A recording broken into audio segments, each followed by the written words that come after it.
Dan sekarang kita kan mengarah ke sana tuh.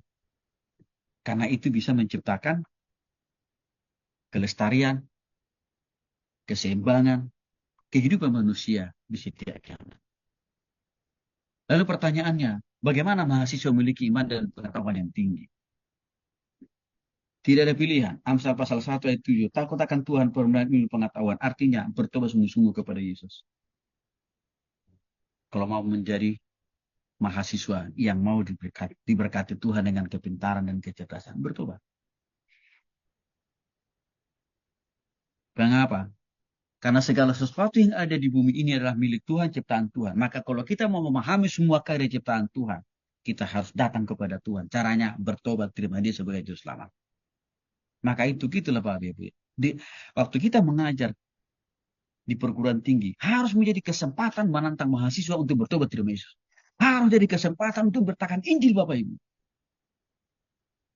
Nanti akan saya coba saksikan dalam video yang sudah saya siapkan nanti untuk Bapak Ibu di sesi yang kedua kalau saya tidak salah. Yang kedua, tidak cukup hanya bertobat terima Yesus, tapi juga harus terus menerus setiap hari, setiap detik, menit, jam, hari, minggu, bulan, dan tahun. Apa? Hidup dikontrol oleh Roh Kudus. Karena 1 Korintus pasal 2 ayat 14 sampai 16 mengatakan, tetapi manusia rohani menilai segala sesuatu, tetapi ia sendiri tidak dinilai oleh orang lain. Sebab siapakah yang mengetahui pikiran Tuhan? Sehingga ia dapat menasihati dia. Tetapi kami memiliki pikiran Kristus. Supaya mahasiswa memiliki tingkat kecerdasan, tingkat kepintaran yang maksimum. Miliki pikiran Kristus. Bagaimana caranya memiliki pikiran Kristus?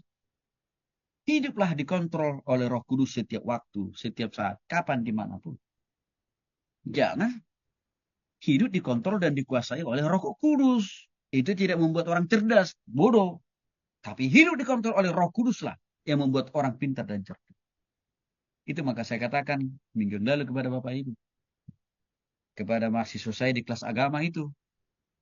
Engkau merokok, engkau makin membuat dirimu bodoh, bukan makin pintar. Tapi engkau hidup dipimpin oleh Roh Kudus. Maka itulah yang membuatmu makin bertambah pintar dan cerdas. Yang kedua, konsisten berdoa kepada Tuhan.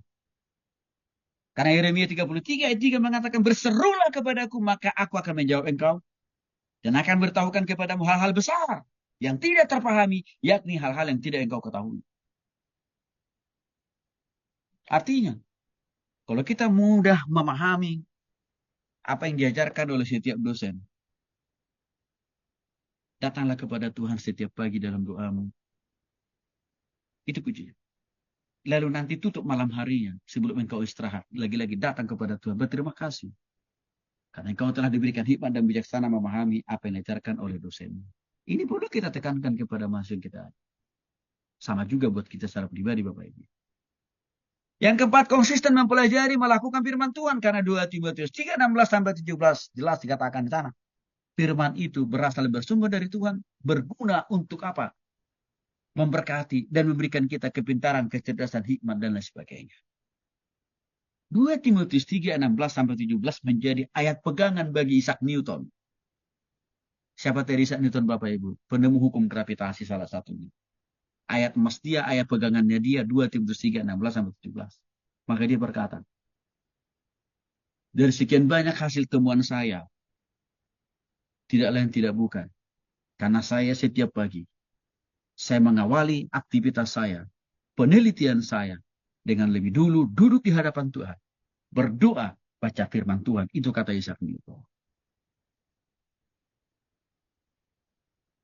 Ada banyak contoh anak-anak jenius yang konsisten mempelajari dan mengaplikasikan Alkitab. Akhirnya mereka menjadi orang yang luar biasa diberkati oleh Tuhan dalam hal kepintaran dan kecerdasan. Voltaire, dia telah mampu membaca di usia 4 tahun dan menyusun ayat Alkitab.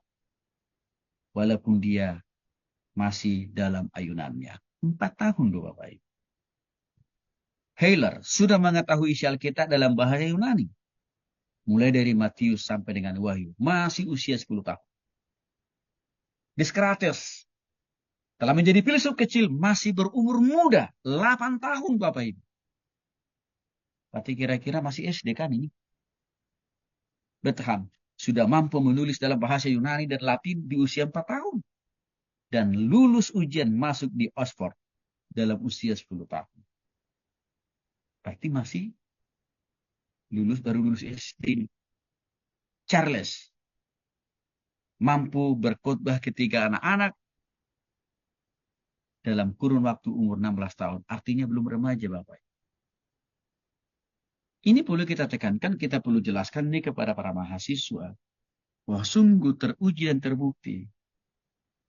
Orang yang sungguh-sungguh bertobat, orang yang selalu hidup pimpin Roh Kudus, konsisten berdoa, konsisten baca firman Tuhan dan melakukannya. Janji Tuhan, ya dan amin. Pasti dia berkati mereka sejak dari masa itu. Pertanyaannya, adakah ilmuwan modern yang sungguh-sungguh beriman kepada Tuhan?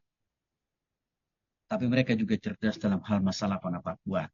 Ada, sebut saja Robert Milken.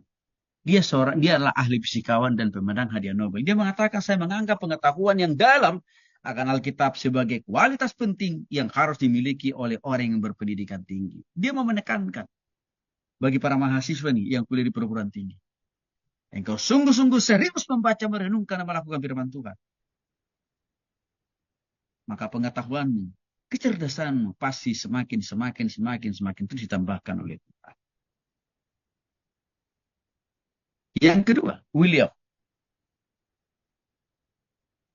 Salah satu dosen di sebuah perguruan tinggi di Amerika. Juga sekaligus menjadi penulis dan cendekiawan Amerika. Dia mengatakan, saya sungguh-sungguh percaya ada pendidikan di universitas. Namun saya lebih percaya bahwa pendidikan di perguruan tinggi tidak akan lebih berharga tanpa pengetahuan. Apa maksudnya? Dampak mempelajari, membaca, merenungkan, dan melakukan firman Tuhan di masa-masa mahasiswa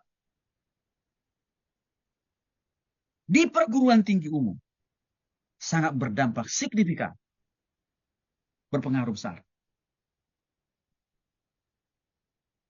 memberikan kontribusi dalam membuat seorang mahasiswa semakin bertambah pintar dan cerdas. Itu kan pesan yang disampaikan oleh beliau ini. Saya sudah singgung tadi Isaac Newton, penemu hukum gravitasi, teleskop pantul, hukum gerak, kalkulus, optik mengatakan, saya sangat percaya Alkitab adalah firman Tuhan. Ini dia kutip dari 2 Timotius 3:16-17. Alkitab adalah tulisan dihasilkan oleh Tuhan yang bermanfaat, mengajar, menegur, mengoreksi, mendidik. Itu ayat Mas Isaac Newton. Dan dia bilang, setiap hari saya membaca Alkitab. Setiap hari pula saya melakukannya.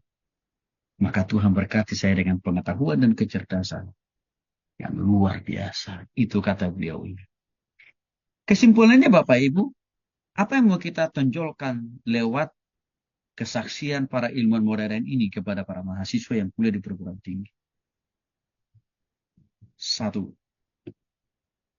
engkau semakin takut akan Tuhan, engkau juga akan pasti semakin diberkati oleh Tuhan dengan kepintaran dan kecerdasan.